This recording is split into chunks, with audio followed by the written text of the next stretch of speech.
Pukul 6 waktu Indonesia Tengah. RRI ND menyiarkan Warta Berita.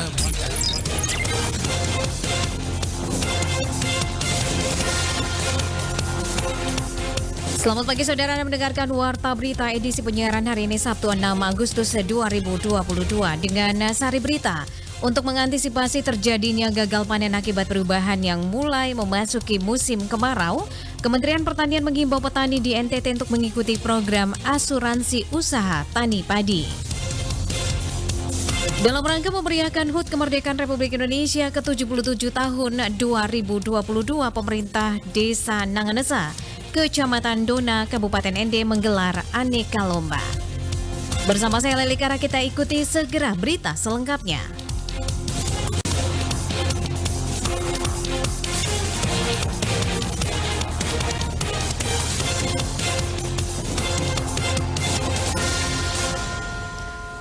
Pendengar, untuk mengantisipasi terjadinya gagal panen akibat perubahan cuaca yang mulai memasuki musim kemarau, Kementerian Pertanian menghimbau petani di Nusa Tenggara Timur untuk mengikuti program asuransi usaha tani padi. Selengkapnya seperti apa pendengar akan dilaporkan reporter Ferry Soo.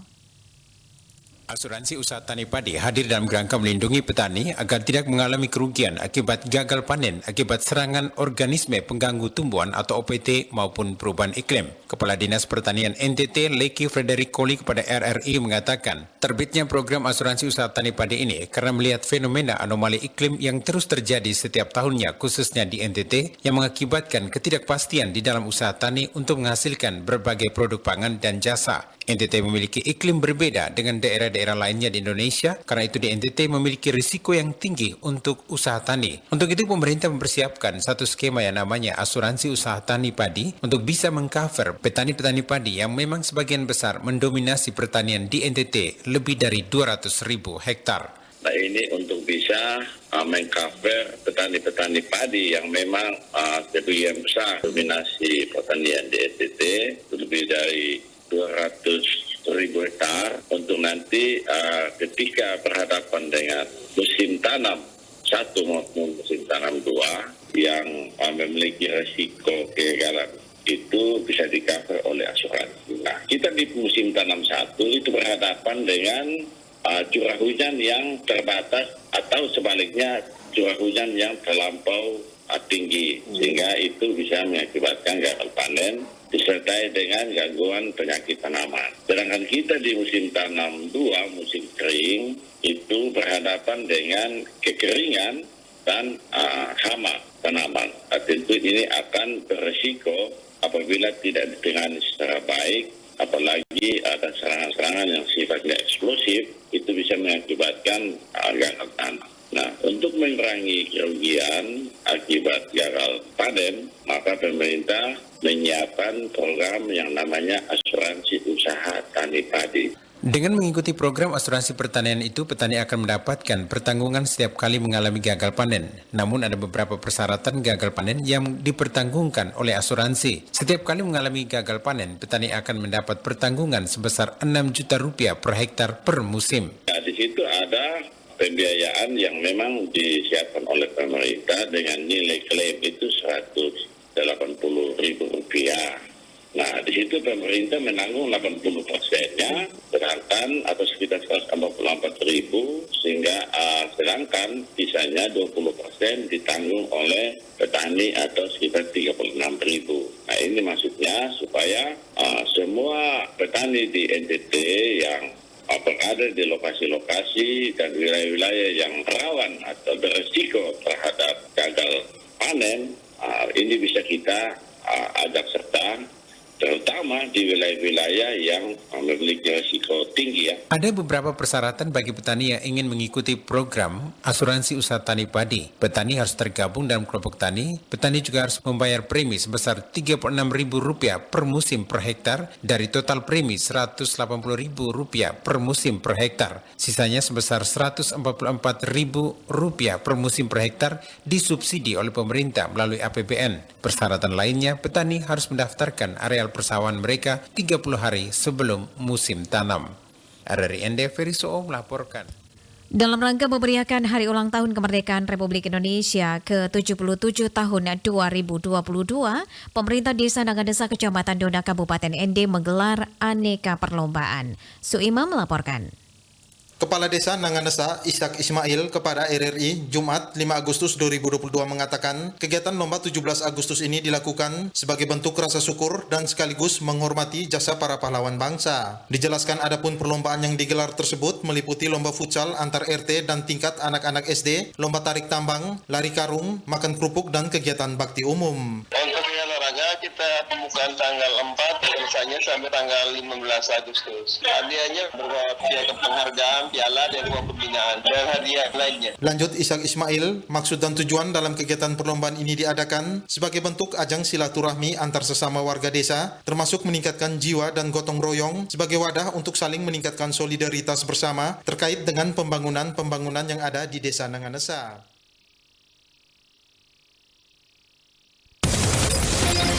Anda sedang mendengarkan Warta Berita Produksi RRI ND. Laga perdana Pool D Turnamen Suratin Cup U17 tingkat Provinsi NTT tahun 2022 mempertemukan Persib Tim Flores Timur dengan Perseron Rotendao dan dimenangkan Persib Tim Flores Timur. Laporan selengkapnya akan disampaikan Rovinus Wula.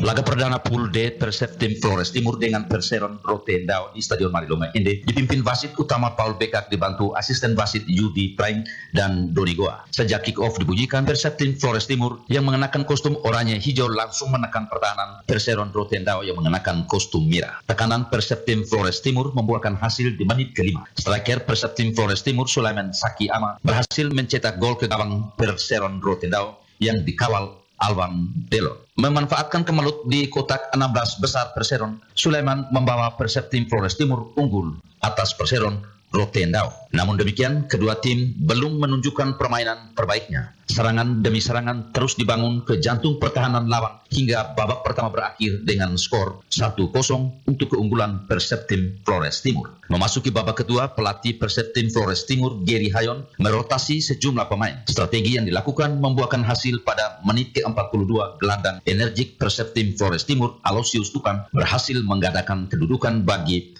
tim Persib Tim Flores Timur 2-0. Terkejut dengan gol kedua Persib Tim, Perseron Rotendao berbalik menekan pertahanan Persib Tim Flores Timur. Sejumlah peluang emas diciptakan pemain Rotendao, namun sayang tidak tenangnya dalam menyelesaikan membuat peluang emas terbuang begitu saja. Persib Tim terus melakukan tekanan dan berhasil membobol gawang Perseron menambahkan keunggulan 3-0 atas Perseron Rotendao. 10 menit terakhir babak kedua, Persib Tim kembali menambahkan keunggulan atas Perseron Rotendao menjadi 4-0. Pelatih kepala Persib Tim Flores Timur Gary Hayon mengatakan pihaknya sangat bersyukur karena memulai laga perdana mendapat hasil positif yang tentunya sangat berguna untuk bisa lolos ke babak selanjutnya. Tapi hari ini kita bersyukur kita bisa memulai pertandingan perdana dengan hasil yang positif.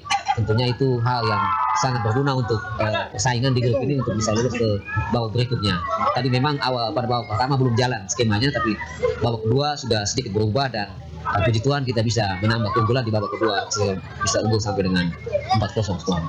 Gary Hayon mengatakan untuk penampilan selanjutnya pihaknya akan benahi beberapa hal yang masih kurang, terutama soal akurasi passing dan pertahanan. Secara terpisah, kepala tim Perseron Rotendao Devesting mengatakan penampilan perdana tim Perseron kalah yang tentunya anak-anak sudah menunjukkan yang terbaik. Tetapi Perseron mempunyai peluang yang cukup banyak di babak pertama. Namun timnya belum memanfaatkan peluang secara maksimal. Sementara lawan memiliki peluang sedikit tetapi mampu memaksimalkan peluang tersebut sehingga bisa mencetak gol. Lawan memiliki peluang sedikit tapi bisa maksimalkan peluang itu sehingga bisa mencetak gol. Dan ini menjadi kelemahan kami adalah masalah penyelesaian. Tentunya nanti setelah ini kami pulang evaluasi secara keseluruhan, nanti akan dibenahi ya lini-lini yang tadi bermain di bawah performa kita akan benahi lagi untuk persiapan pertandingan ini. Devestin mengakui menjadi kelemahan tim Perseron karena tidak memanfaatkan peluang secara maksimal. Melihat dari hasil pertandingan, tentunya pihaknya akan melakukan evaluasi, kemudian dibenahi untuk persiapan pertandingan selanjutnya. RRI ND Rovinus Wula melaporkan. Dan pendengar, kita beralih ke berita selanjutnya. Semarakan Bulan Kemerdekaan Republik Indonesia tahun 2022, Kelurahan Nggendu Kelu gelar lomba baca puisi dalam rangka memeriahkan HUT Kemerdekaan Republik Indonesia tahun 2022. Kelurahan Nggendu Kelu, Kecamatan Bajawa, Kabupaten Ngada menggelar kegiatan lomba baca puisi di tingkat kelurahan pada Selasa 2 Agustus 2022. Rosa Dalima berikut melaporkan untuk Anda. Jadi saya dilahirkan dari anak seorang guru bahasa Indonesia. Dua-duanya nih guru bahasa Indonesia yang suka menulis dan suka bercerita, apalagi tentang puisi. Kategori lomba mengakomodir semua tingkatan siswa di wilayah itu dari sekolah dasar, SMP, dan SMA. Lurah Ngadu Kelu Bertindopo dalam sambutannya menjelaskan, lomba ini bertujuan menggali dan mengembangkan minat serta bakat anak-anak di bidang sastra khususnya membaca puisi. Selain itu juga menjadi ajang melatih dan memupuk rasa percaya diri, membangun nilai kompetitif anak dan dapat bersikap sportif. Menurut Bertindopo, anak harus diberi ruang untuk terbiasa tampil menunjukkan kemampuan mereka dengan rasa percaya diri. Dia juga kemukakan puisi merupakan salah satu cara menumbuhkan budi dan nurani anak karena dalam puisi mereka dapat menangkap pesan yang disampaikan penulis. Dirinya berharap kedepannya anak terbiasa membaca karya-karya sastra seperti novel, cerpen, puisi dan bisa mengalihkan diri dari gadget.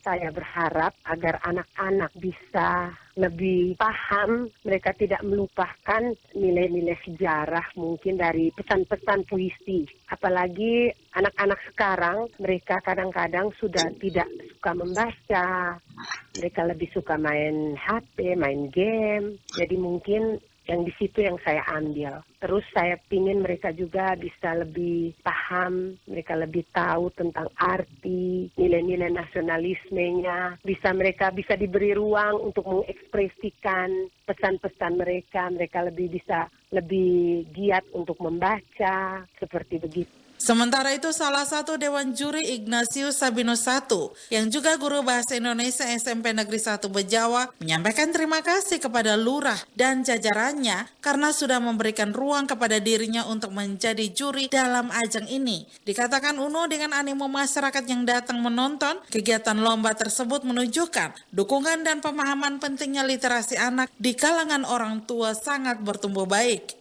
Oleh karena itu dia berharap kegiatan lomba bisa menjadi agenda tetap tahunan sehingga memacu anak-anak di wilayah itu mengembangkan kemampuan, minat dan bakat mereka di bidang sastra. Mengusung tema pulih lebih cepat bangkit lebih kuat, peserta membacakan puisi Aku karya Khairul Anwar. Kegiatan lomba mendapat dukungan dan apresiasi yang tinggi dari masyarakat dengan banyaknya jumlah anak yang ikut berpartisipasi sebagai peserta lomba. RRI ND Rosa Dalima melaporkan.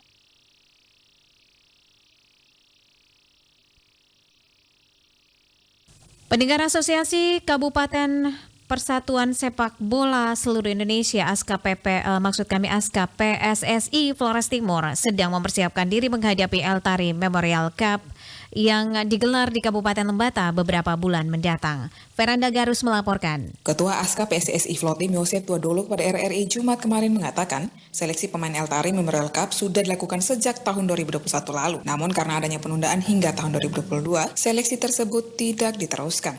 Untuk persiapan ETM SIS tahun 2022 di Kabupaten Lembata bulan September mendatang akan dipanggil para pemain yang telah diseleksi sebelumnya ditambah dengan seleksi dari divisi utama Piala Bergilir Bupati Flotim tahun 2022. Rencana kami bukan 23 yang dipanggil, tetapi kami akan memanggil pemain seleksi tahun kemarin yang memenuhi syarat sesuai dengan ketentuan atau regulasi PSSI, syarat usia, 1 tahun kelahiran, ditambah dengan hasil pantauan tim pemantau pada saat pelaksanaan divisi utama Liga 1 ASKA tahun 2022 tahun ini.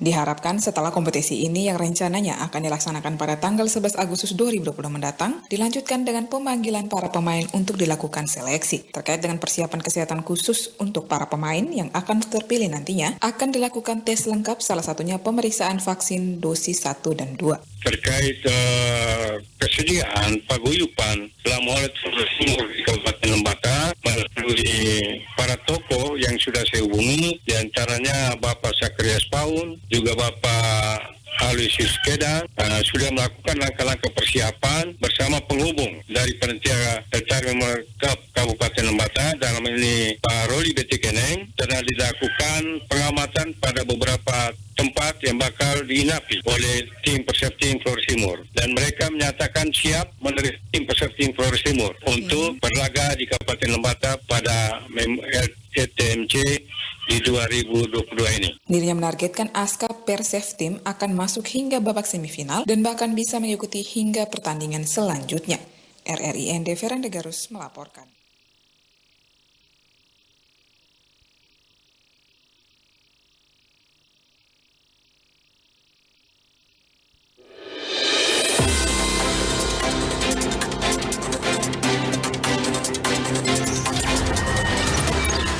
Terima kasih. Anda telah mendengarkan Warta Berita Produksi RRI ND.